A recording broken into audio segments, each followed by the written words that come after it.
r/AskWomen. Particular Slip 7439 says, when did you realize a group of other women were not your real friends? This doesn't have to be limited to a group you're around or in, but on a one-to-one basis works too. Midaf says, they invited someone to go dress shopping with us for a holiday party, then decided they didn't want that person to come. They legitimately asked me if they could tell that person that it was me who didn't want them to come. They said it would make sense because I was a biatch, why friend? Coolbite 5553 says, after moving away from my hometown I was not asked to anything else again. It was a few years ago now but it hurt me. Stay clear of making new friends as a result. Elegant Road 551 says, 8 years ago in my mid-20s, when I was pushed by someone outside of a bar, happened from behind, I didn't see who did it, and fell and hit my head on the concrete sidewalk. None of my friends called an ambulance. One friend accompanied me to the hospital and ditched me as soon as my parents showed up.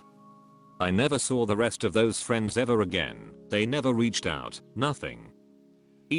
We were all standing outside because a couple of my friends were smoking. Mima Thursayon says, when at least half the group are either cheating or the other woman in their relationship and proud of that, like it's some sort of achievement. When the rest of the group accepts and normalizes those behaviors because you can't control love / as long as she is happy despite knowing full well how your ex hurt you with cheating. There is respecting differences in opinions, and then there is this. Never again will I ever be friends with these people, no matter how many other positive qualities they may have as a person. Vermilion Verf says, when I came back from dress shopping for my older brother's funeral, pretty much every friend I had was in my room, and I could tell they went through my stuff. When I had to escape from my abusive father to another state and they laughed when I came back to take my finals thinking I was staying home from a bully. I was gone for a couple weeks, and did they reach out to me? No. When they asked me over for a question to test my math skills and laughed when I got it wrong. When they say well I just figured you're quiet BC, if someone has nothing good to say, they say nothing at all. Or maybe I'm just quiet and unsure of myself. I moved to a new state, my parents divorced, and I finally found decent friends. Paul Ramus says, no invites. Stopped reaching out to them and never heard from them after. Camille Tots says, in college, a group of us traveled to Boston for a weekend. The woman who was traveling home in my direction, and I got on the Amtrak, and she completely ignored me.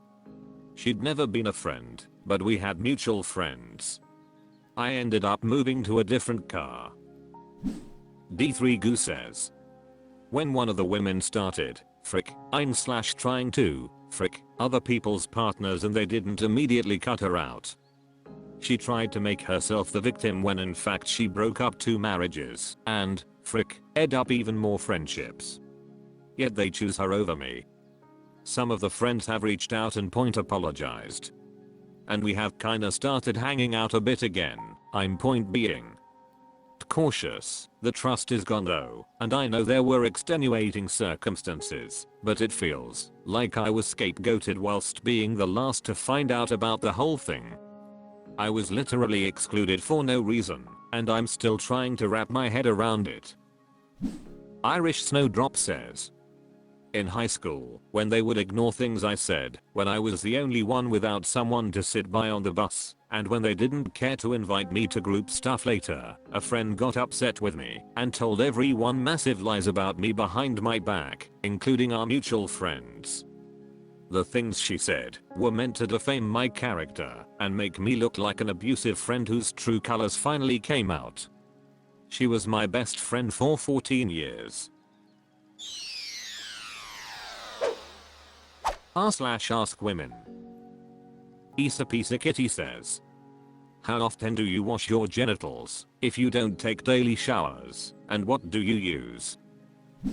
Sewer Fairy says, I shower at the very least every other day, and I use my handheld spray bidet for the front, baby wipe for the back, whether I'm showering or not. I just like to be clean. Ida Soft Society says, I'm larger so I have more to clean than other women. And when I need to freshen the outer areas around my legs I use the feminine wipes from the Dollar Tree, never on the labia, but you know. For everything else it works super well. Ida Soft Society says, all of the women saying they use bidets seems really risky for me. I already don't love it, because I feel like it sprays everything forward, and then my husband will use it and it splashes back onto the bidet's holder, so I'm always so nervous about utis. Just my 2 cents. Psychological Sky 367 says, usually daily. I use Cetaphil Gentle Skin Cleanser. Smallius says, daily, washcloth and sink. Captain Buckley says, bidet. Everyone should have one. Ellicaf says, always after peeing, since I was a kid. Selemonuk says, I wash daily 99% of the time. On the odd occasion, when I have a day off work, I may skip the shower. However, I always hand wash myself with water after peeing, so my junk gets washed multiple times a day, plus use a bidet for the other. Dawson 602 says, during the winter I shower every other day, to keep my skin from drying out. If I need a quick clean, I'll use a baby wipe. I use sensitive for my kids, so that's what I have on hand. Harold the Cat says, I use the Loom products, their soap, deodorant, and wipes. Highly recommend them. I use their soap every shower, deodorant after. When I don't feel like showering I'll use their wipes. My downstairs and armpits have never smelled better. I'll never go back to a different product. You can get them online or at Target. Besides that I use a bidet to make sure everything is clean. Baby Armadillo says, I shower every other day or else my eczema flares up. I make sure my hands are clean and use warm water. I use warm water and the same body wash I wash the rest of my body with on the inner thigh crease and butt cheek area, but am very careful to keep soap away from my genitals because it can trigger yeast infections and irritation. I have a bidet if I'm feeling kind of sweaty or funky, or when I have my period, but otherwise, genitals aren't extra specially dirty or anything. They don't need a lot of harsh cleansers or extra scrubbing.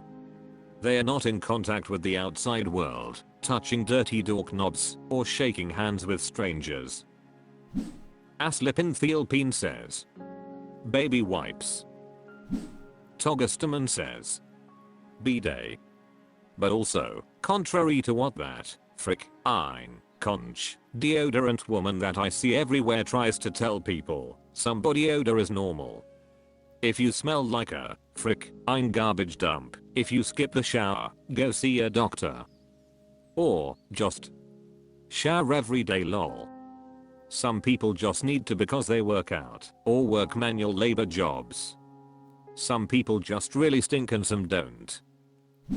Jill Dead Notes says, I usually take daily showers, soap around pubic area, outer lips, anus, and spray off with handheld shower head, but when I don't it's bidet, baby wipe, and then handful of water, to do a quick rinse off, and dry with towel preferably. Stalaclia 4 says, every day on weekdays, or if I know I have social plans. If weekend/vacation or no plans, every second day. Only water for front, intimate soap for back. r/AskWomen. Blue Who says, child-free women who dated/married a partner who was on the fence, how did it go? Drunk Enknita says, we had a child. He was child-free when we started dating, but changed his mind a few years later. He wanted to have a baby, I wanted him, so we had a baby. Honestly, our teen is, frick, I'm amazing and he's a wonderful husband/father, and I wouldn't change a thing. Evelina Santini says, "It didn't go very far. I said bye as soon as I knew they were on the fence. I only pursue romantic partners who are 100% certain like me." Repuction says, "My partner doesn't want kids either, but he's implied several times he's open to adoption at one point. I actually feel the same way, but right now I'm leaning towards a no. The only way I'd adopt a kid would be if I was maybe late 30s/early 40s, and if the kid was beyond the age of 10. Backheadbree26 says, "He feel hard off that fence. Got a vasectomy, thank goodness." Turha says, "If a majority of the comments confirmed your fears, would it influence your choices?" Frickin' Trash says, "We were dating, but split up for reasons not really pertaining to wanting to be CF/not. I personally don't think I'd want to be with someone again, unless they were 100% sure about having children too." Aggressive Abasket says, "We are now married with no kids, to corgis, and very happy." Tamartha Shitten says, "We were both child free, and then I got pregnant. He was not pushy about anything when I told him I was expecting. He said the decision was up to me and he'd support it no matter what. And now we are super excited to take our kiddo to the zoo Sunday." Avalon Sheraton says, "We had to have a talk pretty early on as I wanted to make clear that it was never gonna happen with me and I wasn't gonna invest in a man that would leave to have a baby with someone else. A man's window doesn't really close, but realistically his window to not be a geriatric toddler dad was closing, and he realized wanting a kid was more of a theoretical dream than something he would want to actually make the practically needed adjustments in lifestyle for." Chubb says, "I don't want kids and my partner was on the fence about them when we first started dating. My biggest thing is I don't want to go through pregnancy. I would be okay with adoption, however I really don't want kids. They are leaning towards not wanting them too now." Kater Catalin says, "I'm child free but he has a daughter from a previous relationship. I knew since I was a little girl I didn't want to have kids, and I'm 37 and still don't. He wavers between wanting another one and enjoying the semi-freedom he has sharing custody. My mother was abandoned by her mother, and she in turn abandoned me. I grew up in foster care. I'm putting an end to this cycle, even though I seriously doubt I would be as heartless as they were. I'm also not a physically affectionate person, and I don't like kid noise, and I couldn't deal with being touched by a toddler all the time. I'd meet the kid's basic needs, but not emotional needs, and I really don't need to up someone else's life. I'm barely surviving my own."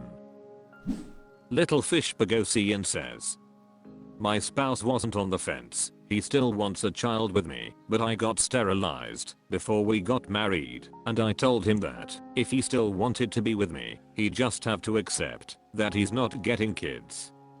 Right now, he's fine with being childless, but he could change his mind any day and we could split, but that's a risk I'm willing to take."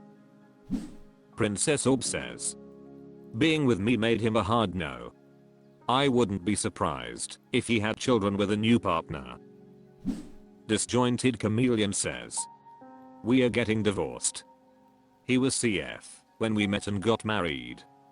Some years into the marriage, he seemed to have an existential crisis and began talking about kids. This is the same man who had serious anger issues, couldn't hold down a job for more than 6 months at a time, who made several extremely financially irresponsible decisions, was an alcoholic for about 6 years, and had a legitimate/genuine hoarding problem. The same man who claimed kids are easier than a dog, even though he couldn't handle being asked to slide open the balcony screen door for the dog without throwing a hissy fit.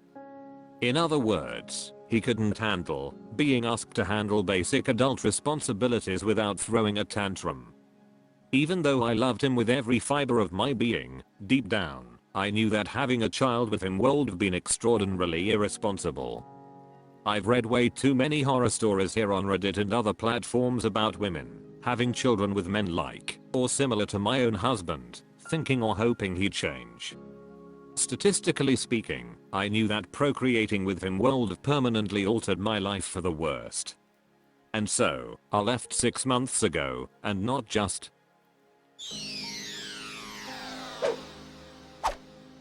That's all for this video. Thank you for watching. Please subscribe.